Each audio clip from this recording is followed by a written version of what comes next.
postado ontem, logo depois do jogo. Tá aí, ó, na nossa tela. Vasco reclama da arbitragem contra o Palmeiras. O Vasco da Gama contesta a interferência do VAR e a anulação do gol legítimo do Paulinho na partida deste domingo, 27 de agosto, diante do Palmeiras. O equívoco da arbitragem influenciou diretamente no andamento do jogo e, consequentemente, em seu resultado. Fala aí, torcedor vascaíno, rapaziada. No vídeo de hoje a gente vai ver o comentarista de arbitragem da ESPN vai falar sobre o lance entre Vasco e Palmeiras ontem que não foi impedimento, tá? Os caras traçaram a linha no pé, sendo que o ombro do jogador, o zagueiro do Palmeiras, dava condições ao atacante do Vasco, o Verratti, para poder fazer o gol. Porém, o gol não foi feito, tá? O Richard Rios chutou a bola onde se originou um novo lance, onde o Paulinho pegou de chapa e fez aquele golaço, onde quer anular o gol depois de uma terceira jogada onde o VAR não poderia mais interferir. O comentarista de arbitragem da ESPN ele vai explicar melhor, vamos acompanhar para ver como é que foi. Novamente, já que não é a primeira vez que isso acontece no Campeonato Brasileiro. O clube irá apresentar uma formal reclamação à Confederação Brasileira de Futebol. Tá aí a nota do Vasco nas redes sociais do Gigante da Colina.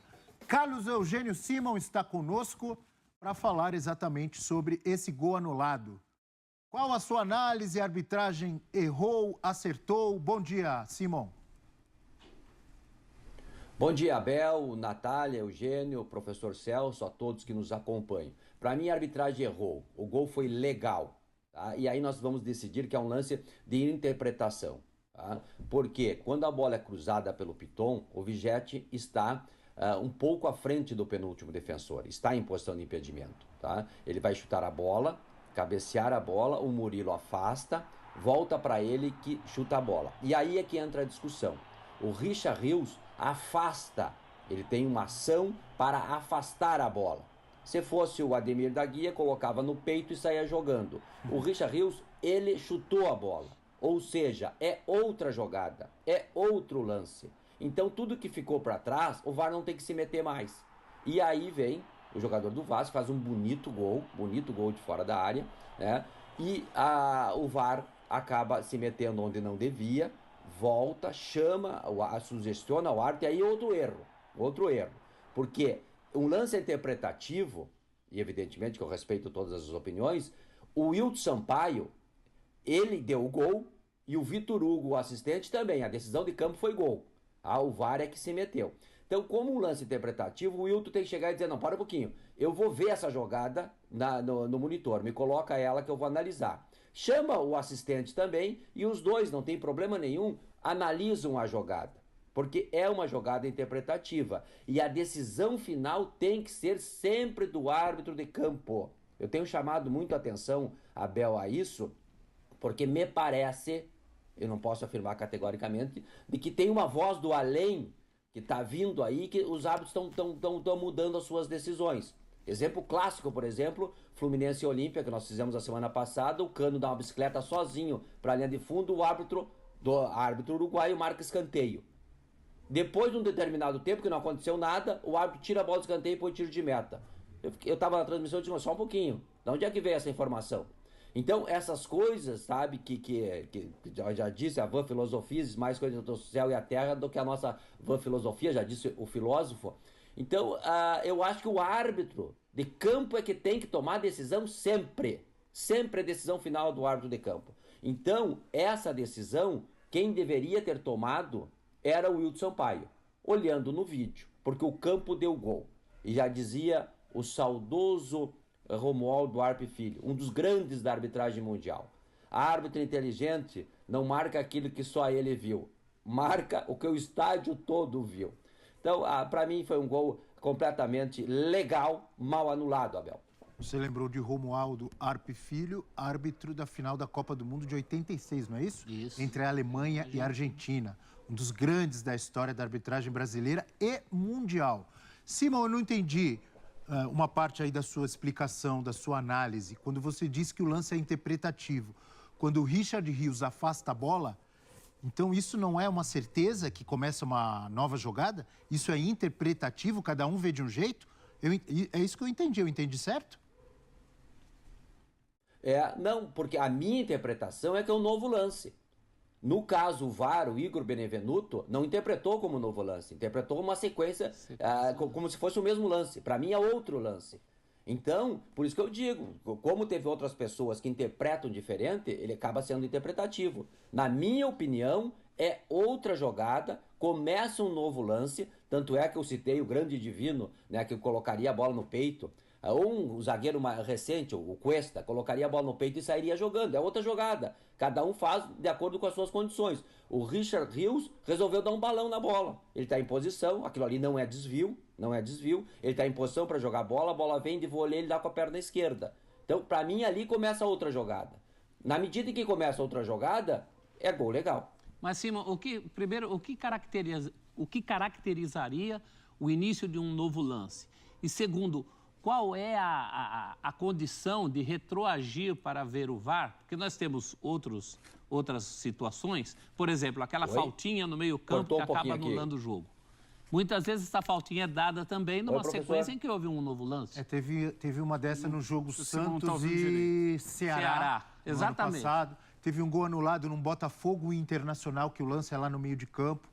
Tem um Fluminense e Fortaleza também, que é um lance lá atrás que volta. Pois é. O que caracteriza um novo lance?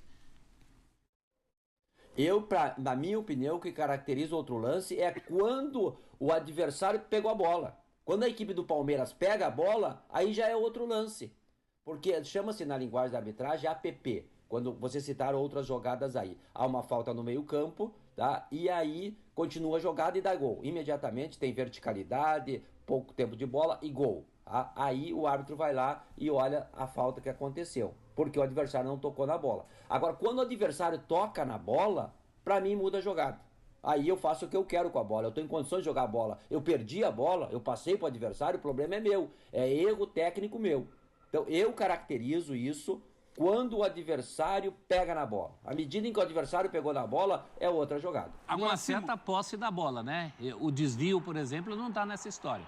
Não, é o toque intencional. Não, desvio não. Posse da bola, que é o que o Richard Rios tem. Ele tem total condições de fazer o que ele quer com a bola. Poderia dominar, poderia sair jogando, resolveu dar um balão. Agora, Simon, vamos lá. A interpretação sua, não só sua, né? A Renata também pensa assim, outros especialistas pensam dessa forma. Houve um erro do VAR, né, na interpretação do lance. Ponto. Agora, há também um erro do Bandeira, prévio, que não marca o impedimento. Que depois o VAR vai lá e aponta que houve um impedimento. O VAR não deveria ter interferido. É difícil o Bandeira ver esse impedimento. É difícil, mas ele está lá para ver. Não está lá para ver? Mas de milímetros, o olho humano não pega isso. Está lá para ver. Várias vezes se voltar lá naquele seriado antigo, Homem de 100 milhões de dólares. Então, o que eu acho que o VAR acabou caracterizando que houve um erro do Bandeira. Ele não assinalou o impedimento que aconteceu no cruzamento lá para a cabeçada do Verratti. E aí o VAR acabou errando ao interpretar de forma equivocada a jogada. Então, são dois erros no lance. E aí tem uma questão que eu já percebo há algum tempo no futebol. Há algum tempo no futebol, desde que o VAR foi colocado em prática. Que é, muitas vezes, o Bandeira deixa para o VAR. Quase sempre. Muitas vezes ele deixa para o VAR. Tem lances que é o seguinte, é aquele lance que... Vou ficar na dúvida, deixa correr, que essa é a orientação, né? Deixa correr para ver onde vai dar. Aí, se não der em gol, mesmo estando impedido, o lance continua. Mas tem vários casos no futebol. Não saiu o gol. O Bandeira estava meio que na dúvida se era, se não era. Ele não interfere, ele deixa o lance correr. É a orientação. Então, mas assim, é uma orientação assim. Se for o gol, vai avaliar se está no VAR. Mas, por exemplo, se for um escanteio, e sai muito gol de escanteio, deixa correr. Ele não para mais, porque não é um lance do protocolo do VAR. Ver se foi escanteio, se foi impedimento no escanteio. O Bandeira não marca, porque ele deixou para o VAR marcar. Se for o caso, o VAR vai marcar. Então, eu acho que muitas vezes o Bandeira, ele se exime da responsabilidade dele, larga para o VAR, e ele na frente... há uma consequência no jogo de uma não marcação de um lance que o Bandeira resolveu abrir mão da responsabilidade dele. Mas não só o Bandeira, os árbitros também. No Brasil, infelizmente, tem se utilizado do VAR como muleta, como apoio para corrigir erros. E muitas vezes eles erram junto, porque é mal utilizada a ferramenta. Agora, é uma sucessão de erros que acontecem no lance, mas durante outros tantos jogos. O Simon citou aqui no jogo contra o São Paulo e América ontem no Sport Center, no pênalti que não era para ter sido marcado em cima do Caleri. Além do pênalti que foi marcado, quando foi batido, teve invasão, então era para ter sido anulado e ter voltado. Tem uma série de erros que são passados pano pela arbitragem em campo, que perde essa autonomia. E quando você fala que muitas vezes o cara fica ali, não sei se marca ou não marca, e do nada levanta ou muda, é a voz da consciência que eu acho que também tem. Igual o Simão falou. Alguém deve soprar e falar, você errou aí. Aí ele, aqui, levanta. É a ferramenta sendo usada. Eu desconfio disso, não podemos afirmar categoricamente. Mas é uma ferramenta sendo usada errada. Mas eu desconfio que tem gente também buzinando no ouvido do Bandeirinha. Levanta que tá. Eles estão se comunicando o tempo inteiro, né, Simão? Ou se o áudio tá aberto e fala assim, eita, ele não mandeu ali, aí o cara ouve e fala... Ali a comunicação existe entre toda a equipe de arbitragem. Sim. Quarto árbitro, os dois auxiliares de campo, os auxiliares de vídeo, tá todo mundo se falando ali o tempo todo. Então, às vezes, eu lembro disso, né? Antes mesmo do VAR, havia uma reclamação de alguma decisão e depois eles falavam, não, foi o quarto árbitro que viu aqui um lance aqui de falta e tal, e ele alertou e a gente mudou. Parecia que era essa voz do além, mas é que há lances em que a decisão tem que ser do árbitro de campo, né, Simão? Não, eu concordo muito com o que você falou, que a Natália também se manifestou aí. Não, a voz final sempre tem que ser do árbitro, sempre do árbitro central. Eu concordo com vocês no quesito que estão falando que o VAR é uma bengala. Claro que é, tanto para o assistente como para o árbitro. Eles ficam narrando o tempo todo. Isso aí deve prejudicar o árbitro no campo. O árbitro, a decisão do árbitro vai ver, mas ele tem que narrar a jogada. Eu vi isso, eu vi aqui, então é uma conversa que não para. Isso aí muitas vezes até atrapalha. Agora, essa omissão do árbitro deixar para o VAR decidir, nós estamos vendo em várias situações. Ontem teve um lance, até a Natália se referiu, do jogo de São Paulo, mas teve outro no Atlético Mineiro, por exemplo, o assistente anulou um gol corretamente do Atlético Mineiro, em que o Gemerson pula para disputar a bola com o goleiro, interfere na jogada, assistente do impedimento. Demorou 4 minutos para o VAR certificar da jogada de que houve realmente impedimento. Então, certas coisas que não precisa o VAR estar se metendo, porque houve, o assistente acertou em campo, acertou, vamos embora. Então, essa interferência do VAR, ela é muito grande. E às vezes o VAR se mete onde não tem que se meter. Outros lances é o negócio do protocolo do VAR, que já foi pro beleléu. Tu citou, exemplo, um lance de escanteio. Não é escanteio, o árbitro havia o impedimento, deu o escanteio, do escanteio saiu o gol. E aí tem que se discutir, mas aí é outro papo. O que, na minha opinião, tem que urgentemente a FIFA discutir é a regra do impedimento, a regra número 11, não pode ficar mais como está, anulando o gol milimetricamente por um fio de cabelo, a ponta do nariz. Isso aí não existe. Isso aí é negação ao futebol, isso é tu evitar gols. E a questão do VAR, ou vai se meter em tudo ou não vai se meter em nada, ou só nos grandes, porque aqueles 4 itens já foram. Né? O VAR está se metendo em várias jogadas aí. Então, o protocolo também tem que ser reescrito. Muito bem. O presidente da FERJ criticou a anulação do gol do Vasco.